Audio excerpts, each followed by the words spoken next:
떨어라 단쪽.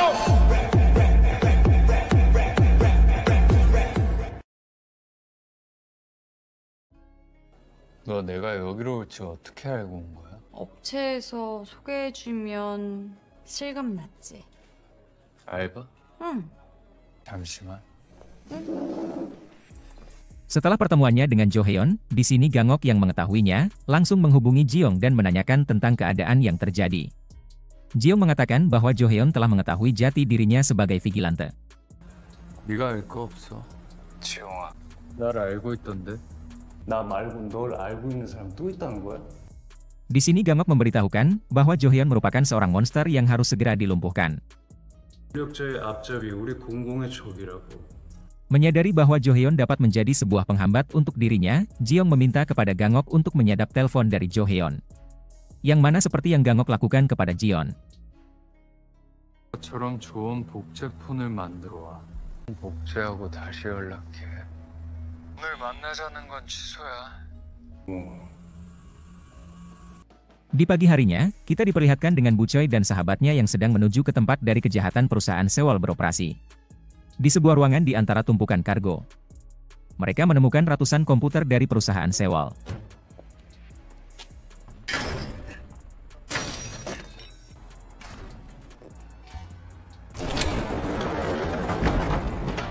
Diceritakan bahwa komputer tersebut merupakan sistem judi terbesar yang dikelola oleh Sewol.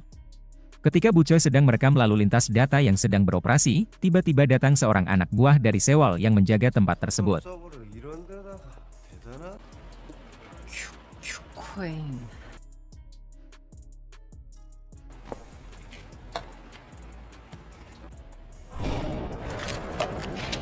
Sang anak buah menyadari jika seseorang telah menyusup ke dalam ruangannya. Ketika posisi dari Bu Choi terpojok, di sini sang sahabat mencoba untuk mengalihkan perhatian dari sang penjaga.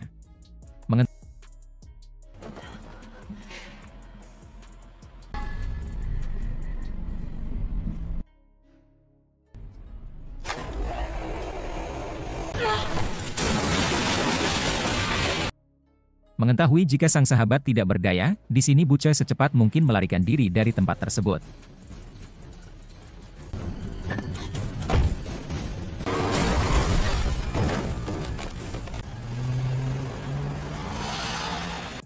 Di malam harinya, Bu Choi kembali mendatangi tempat di mana sahabatnya telah dihabisi.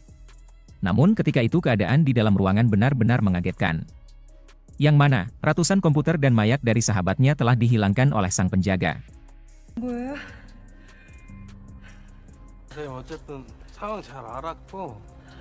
Tidak ingin menunggu dari aksi polisi yang terkenal sangat lambat, di sini Bu Choi memutuskan untuk beraksi sendiri. Di lain sisi, Ketua Jo Heon mendapatkan telepon dari atasannya yang bernama Pak Jae. Di sini Pak Jae mendesak agar Jo Heon mempercepat pekerjaannya untuk menangkap sang vigilante. 아직까지 소식이 없어?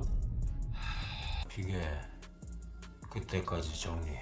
믿고 맡기셨으면 끝까지 믿으시면 됩니다.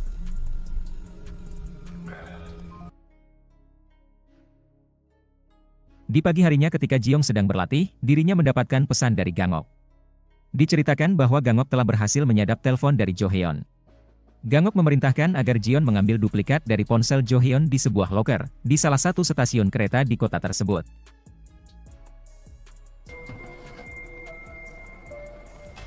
Ketika Jiong mengetahui jika Jo Heon telah melakukan panggilan telepon dengan Pak Jae, di saat itu pula Jiong mendapatkan notifikasi siaran langsung dari perusahaan Bu Choi.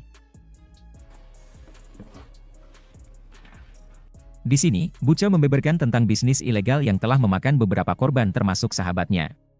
Bu Choi juga membahas tentang pemimpin Sewol yang telah dibebaskan dengan alasan yang tidak jelas.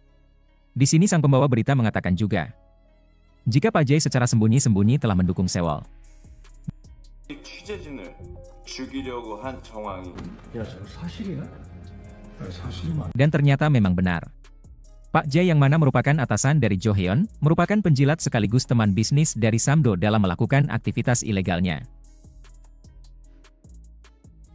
Jiong pun langsung menyimpulkan bahwa ada yang tidak beres dengan Jo Heon yang mana merupakan anak buah dari Pak Jae, yang dikabarkan bekerja sama dengan Samdo. Jadi di sini, saya menyimpulkan jika Jo Heon merupakan polisi yang tidak bersih, atau penjilat sama seperti bosnya. 범죄야.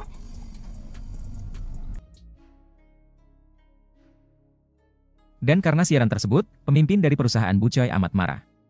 Yang mana ia menyadari jika topik yang telah dibawakan oleh Bucoy amat berbahaya untuk perusahaannya.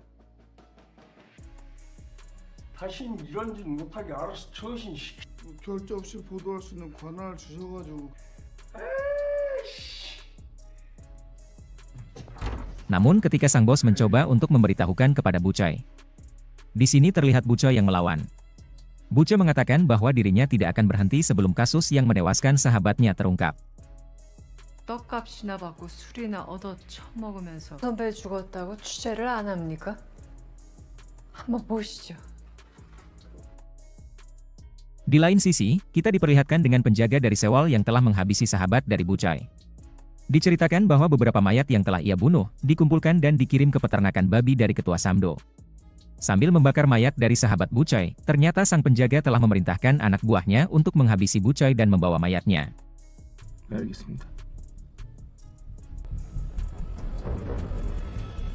Sang anak buah dari penjaga yang mengetahui kemunculan dari Bucoy, ia pun mencoba beraksi.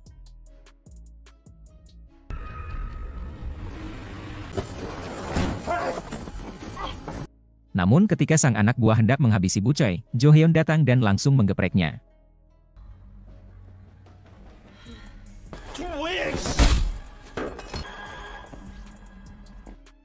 Di sini Bucoy nampak curiga, bagaimana Jo Hyun bisa berada di tempat tersebut.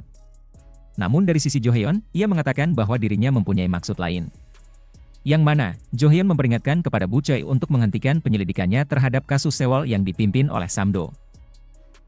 무슨 말씀이신지. 다른 말을 전하러 왔습니다.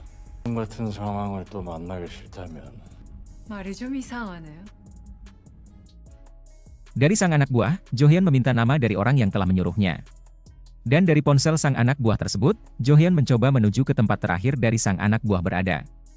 Yang mana tempat tersebut merupakan peternakan babi dari ketua Samdo. sam도 회장이 자주 불러다 쓰는 없으시잖아요. 다 얘기했는데. 네가 가장 최근에 갔던 곳. 부탁인데 왜 여기 가실 거면 그 다른 형. 무죄 판결. Ketika sampai di tempat, dengan senjata terkuat di bumi, Jo Hyun langsung tanpa ampun menghajar anak buah dari Samdo. 뭐냐고.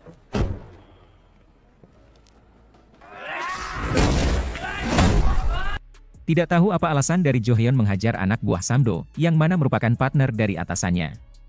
Namun di beberapa menit kemudian, kita mengetahui alasan dari Jo Hyun menghajar anak buah dari Samdo.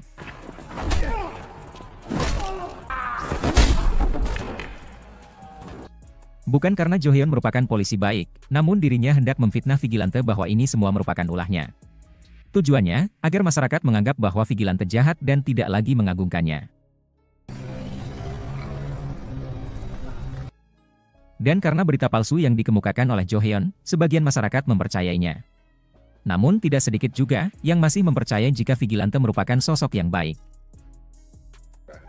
또한 검거된 자들 중 그때도 비질란테 살인 공장으로 밝혀졌. 딴 놈들이 비질란테다. 고작처럼 범죄 집단이었다는 게 믿기지가 않네. 애초부터 저런 놈들이 거 알고 있어. Jeong yang mengetahui jika dirinya difitnah dengan pernyataan dari Jo Hyun, ia pun merasa marah akan hal tersebut.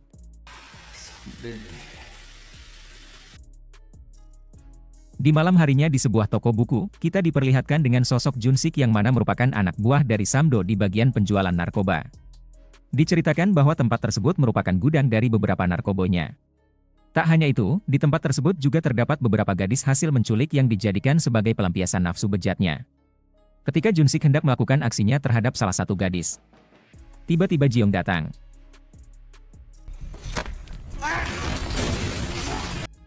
Diceritakan akibat berita palsu dari Jo Hyun, kini Jeong mencoba untuk beraksi dengan menghajar semua orang yang berhubungan dengan Samdo.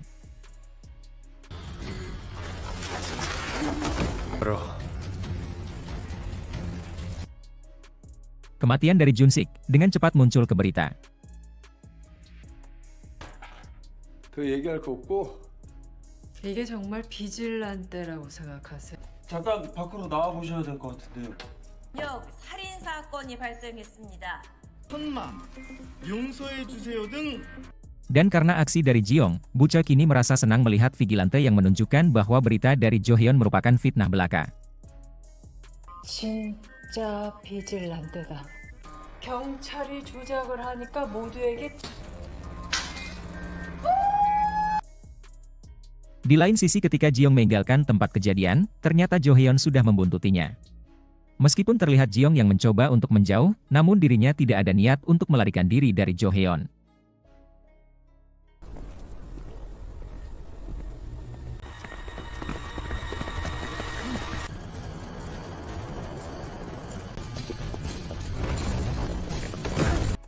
Di sebuah kegelapan, Jeong mengatakan kepada Jo Hyun tentang alasan kenapa menjadi seorang polisi kotor. 바쁘실 텐데 마지막으로 기회를 주려고 왔다.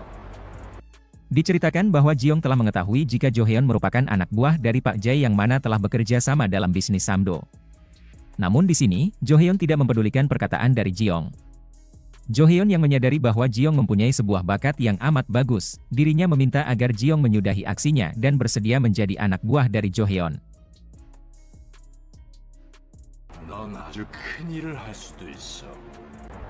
그냥 흉기야 흉기. 하고 피해자는 신경도 쓰지 않을 때.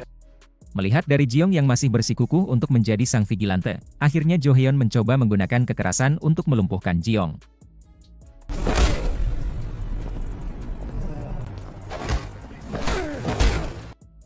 Dari beberapa adegan yang kita lihat, nampaknya skill bertarung dari Jeong belum mampu untuk menyaingi Jo Hyun. 꿈을 막론하고 기존 권력 시스템에 도전한 자, 폭력으로 도전한 것에 대해선. Di saat Jo Hyun memutuskan untuk melenyapkan Jeong, di lain sisi terlihat Gangok yang berada di tempat tersebut. 방법밖에 없는 것 같다. 김지영.